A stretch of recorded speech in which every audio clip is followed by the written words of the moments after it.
The Wii menu was the dopest shit ever. I'm not even exaggerating. It was pretty cool, and if not, it was unique, you know? The 360 had its infamous blades, and the PS3 had pretty much nothing. But the Wii, oh, it had channels, which I guess was a weird bastardization of apps, but not really. Anyways, these channels were, for the most part, pointless. They didn't do much, but they did help make the console feel more alive. Also, for clarity's sake, I'm not talking about the channels that had games in them. I'm talking about the shit like the Check Me Out channel, or the Forecast channel, or the more obscure Everybody Votes channel. The fuck is this? These channels are just filler, paperweight even, but it's fun, honestly. It's like little things you do when you're really fucking bored.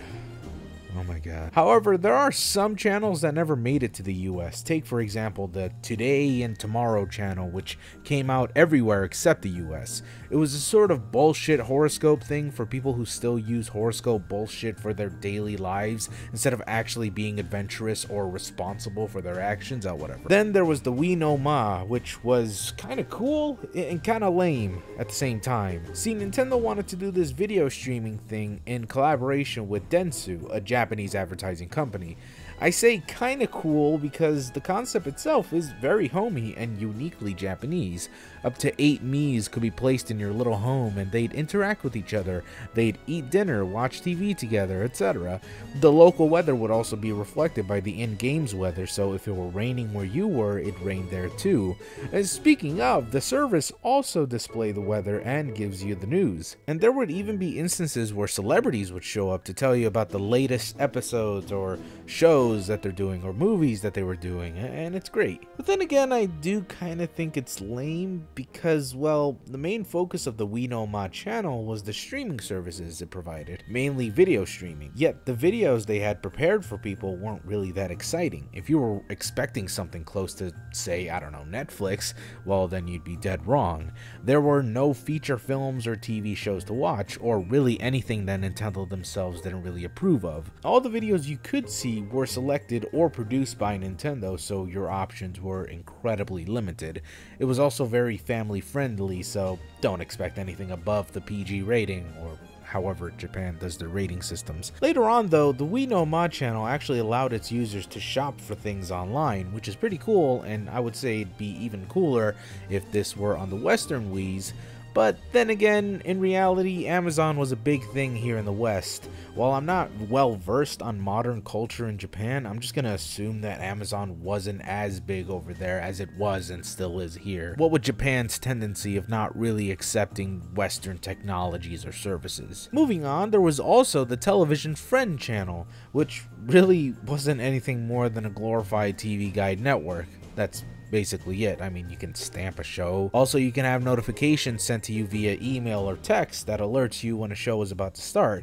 I thought this was kind of a weird channel as it made no sense to my gaijin brain, but it turns out in Japan they don't actually have a TV guide channel whatsoever, nor was there even a guide button for whatever TV services they use. That shit's built into our American TV boxes, but not theirs. Huh. I thought that was interesting. Then there's Digicam Print channel, which was a channel made in collaboration with Fujifilm. It was basically the same as the photo channel that the Wii came pre-installed with, but different in that you can actually print out these photos. You just tell Fujifilm which photos you wanted printed and they print it out for you and mail it. You could even order an entire photo album. It was also possible to print out business cards, which I hear is a big thing in the world of business in Japan, though it is kind of ridiculous that they'd allow you to have your Mii on your business card. Yeah, people are really gonna take you seriously with Mr. Spread Ass Cheeks on your card.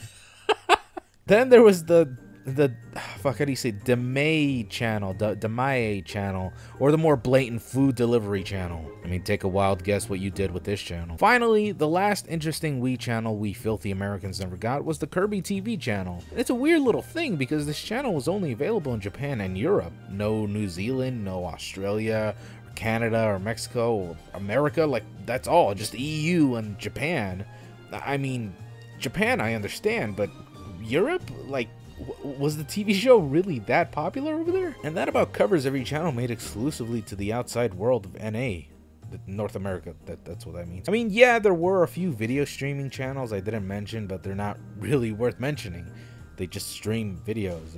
What else do you want? It's honestly a surprise seeing how much we missed out on, but more so than that, it's weird to say this, but the Wii had an untapped potential of channels that they simply never went with.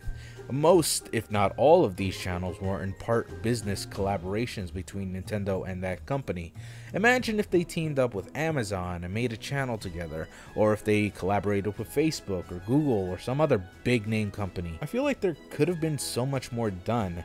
Technically, the successor to the Wii channels was the Miiverse, which sort of brought everything together under one community, but that was so bare bones compared to the channels that the Wii had, which were a ton of fun to explore. I guess we'll never really know what kind of channels they missed out on.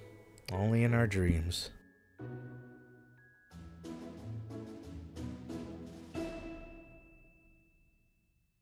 Oh, side note, I was told about this weird-ass Masato app by Nolan. His Twitter should be up on screen. It was a new subscription app for the PS3, and it was exclusive to Japan.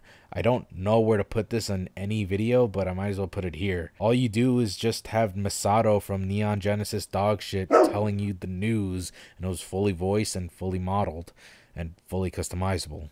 For some reason. Well, I guess I know the reason. You could also get trophies out of this app, and that's it. It's kind of a weird thing. It came out in 2009, it shut down a year later, and it's totally fucking dumb, but hey, it is so Japan.